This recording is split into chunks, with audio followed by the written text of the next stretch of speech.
So I'm going to tell you a little bit about the Realm story, why I joined, and hopefully take you through why I think it's an exciting time to be an investor in our company. So as you politely noted that I was here about a year ago, and at the time we've been remaking the company. Realm was listed on LSE about 10 years ago. I joined 3 years ago. My background is in drug development, biopharmaceuticals. I've taken a couple of companies public. I was the number 2 employee of a company called Intercept Pharmaceuticals, which is now a $1 billion company. Also was an early employee at a company called Medscape, which became a multi-billion dollar company called WebMD now, and have been doing this for the better part of 25 years. I joined Realm because I saw an opportunity to remake something that has an asset today that I want to show you why I believe in the third quarter of this year should be a good reason to be an investor now. This is a very important slide, so I want you to squint. Please read it, every detail. This is what we're building. We're building an immune-mediated disease company. This is the grand vision. But you have to have the grand vision, bringing it back down to a smaller level. Who are the people that make that happen? On this slide, I'm going to try and focus you on one key thing on each slide. On this slide, Christian Peters, Dr. Peters, joined us about 2 years ago. He's an immunologist by training, and he recently took a company private. He took it private with about $300 million from private equity money, and 18 months later, sold it back for $1.2 billion. He tripled the money of these folks. He then had his pick of the litter of opportunities to join, and the chief medical officer in a drug development company is probably one of the most difficult and important hires that you could make. So when Christian saw the data and the team that's been assembled, he was pleased to jump in, and he's now running the trial that I'm going to spend most of the time discussing today. This is our current pipeline. The top line there, the atopic dermatitis, which is a fancier word for eczema, is what I'll discuss in most detail today. This is what people are investing on. This is what today people think is the value driver for the company. I'll briefly touch on some of the others, but this is the leading value proposition. Before I dig into the investment highlights, for those of you who have been an investor in biotech, you understand it is not about profits, it's not about revenues. And that's the question that I was asked here last year, which is when are you going to be profitable? When are you going to have revenues? And I lose about half the audience when I say profits and revenues are many years off. This is a drug development story.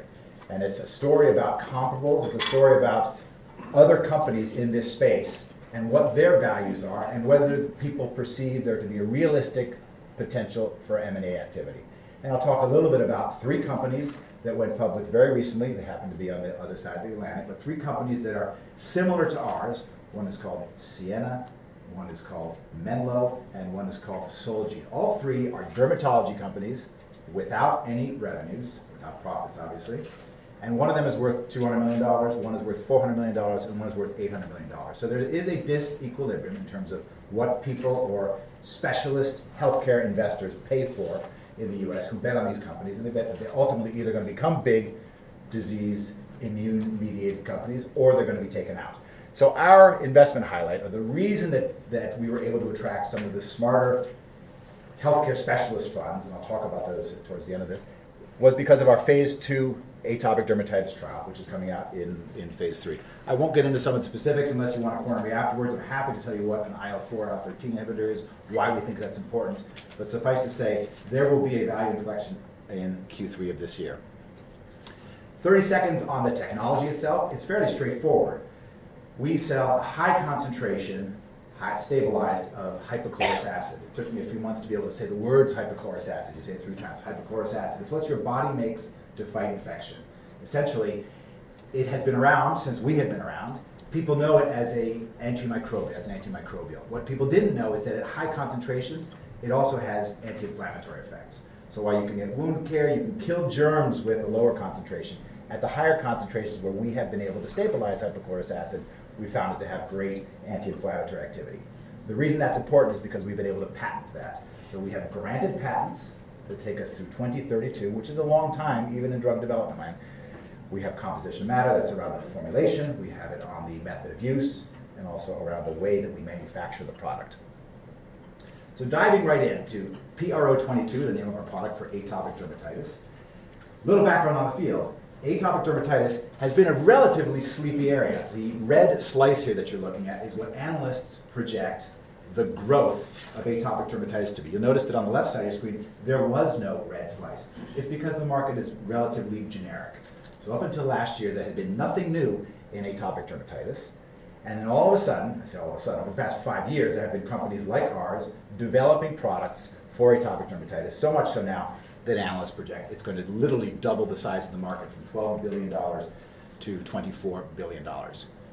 These are some of the headline deals that have happened in the past 18 months. Pfizer bought a company that many of you probably have not heard of called Anacor. Anacor had a product for eczema in phase 3. It wasn't even approved, and they bought the company for $5.2 billion. Pfizer believes this drug will be a $2 billion drug. They launched it last year. Last year, its first year, it had $150 million in sales, which is good for a first-year drug. And yet dermatologists, if you poll them, will say the drug, which is called Eucrisa, they'll say Eucrisa seems to have moderate efficacy. It stings and burns a little bit when you put it on, but it's the first new drug we've had in a long time. We'd love something else to come along. If you look at the label of Eucrisa, and how good is it? And you know that all these trials have to be placebo-controlled.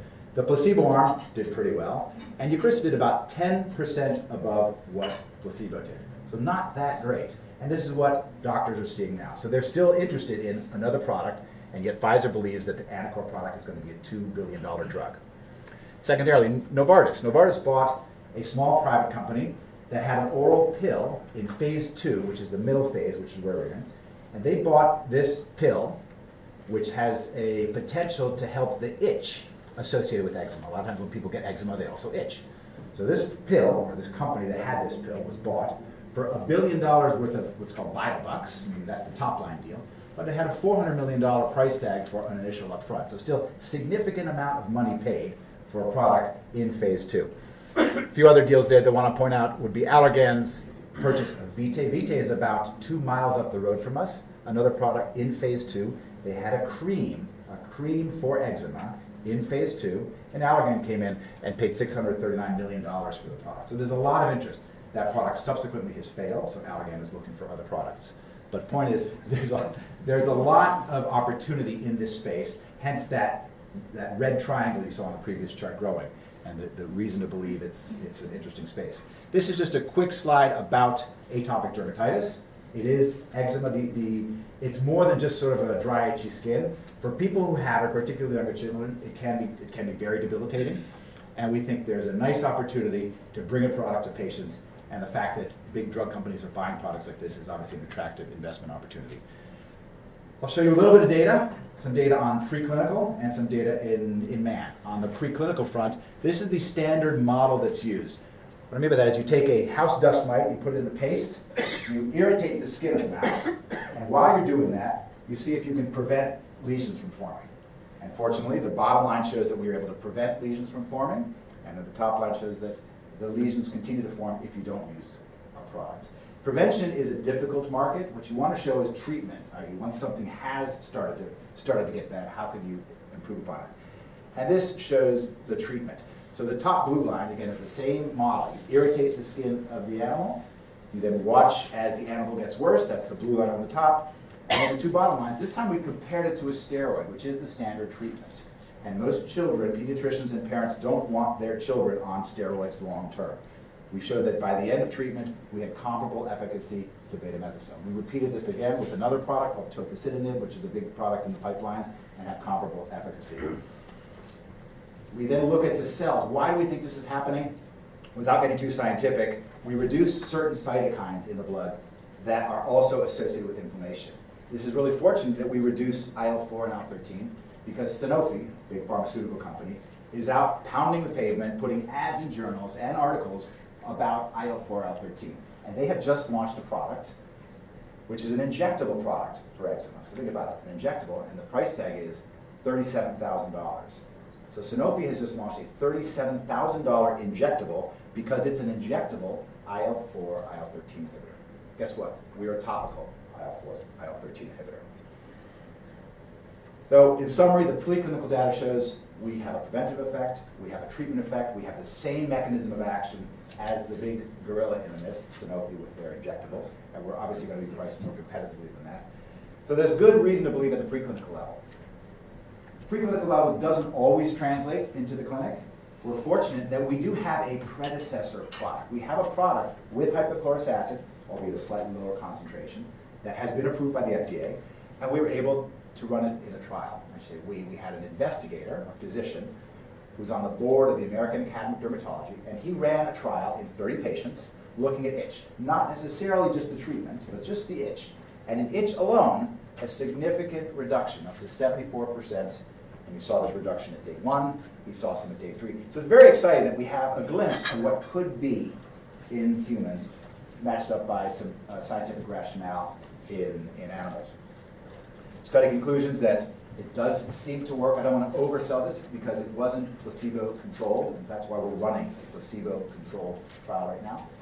And the results from this should be out in Q3. The people who are working with us, it's important to note, the people who are working with us have worked with Eucrisa, that Pfizer drug, and dupilumab, the injectable $37,000 drug.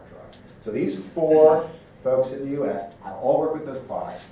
And when people do diligence on us, when the institutions who have come in and put their money in have done diligence, they've called them up. And they said, well, what do you think of this product? How does it compare? And they do speak glowingly about the product, even though they are involved in trials of other competitive products. So again, a big testament to why we think this is a unique opportunity. This is the trial. It's a very straightforward trial. 2 arms, 2 different doses, plus placebo. And there's a lot of acronyms on here, but they're what FDA wants us to see. They are the right measurements. Anybody who's in the space would look at this trial and say, this is the correct trial to run to see if you're going to get a difference. And we have powered it as such to detect some signals at very small levels, given that the hurdle to having success is relatively low. If you think about Eucrisa that I mentioned, this 10% above placebo, relatively low.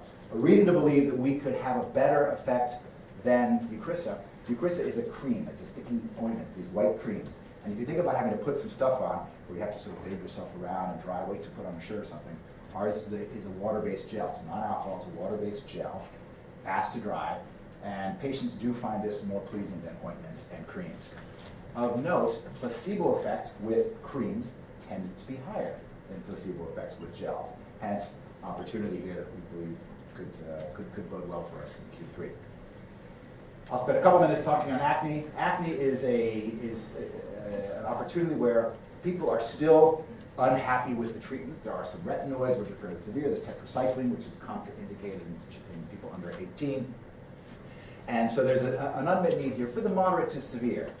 Because we have this gel that's already been approved at a slightly lower concentration, we've been able to use that, quite frankly. So I've seen it on my kids, our chief medical officer on his kids. We have seen this anecdotally. And if you just think logically, if you have a product that's an antimicrobial and anti-inflammatory, that would make sense that it could work in acne. Therefore, we'll be starting another trial in acne following the results of the atopic dermatitis trial. Finally, corporate summary in terms of our financing. We have the names on the bottom, the OrbiMeds, BVF, Invesco, RA Capital, Avonworth, sort of the Cambridge and Oxford, or the Harvard, Yale, and Princeton, if you will, institutional financial investors. These are the people who, this slide, when I'm at banking conferences and I present this, is the slide that generates the most attention from the institutional investors. They say, wow, you've got OrbiMed, BVF. BVF is the biotech value fund, so they invest in value. And they bought in at a pipe at 29p in October. The stock's at around 39p, 33p right now. And they believe that, or they hope certainly, that the stock will move upon the data of the atopic dermatitis trial. We are listed here today, and I apologize for quoting everything in dollars, but we did raise funding, mostly U.S. investors. Avonworth's notable here. Polar Capital came in as well. As we know, they're an excellent UK investor. So we're very, very pleased with where we are. We think we're massively undervalued, especially when you put us compared to the Siennas or the Menlos or Solgenes, or I can give you several other comparable examples of dermatology drug development companies. That's essentially the story. We have a phase 2 asset, which is this mid-phase, and we're reading out in Q3.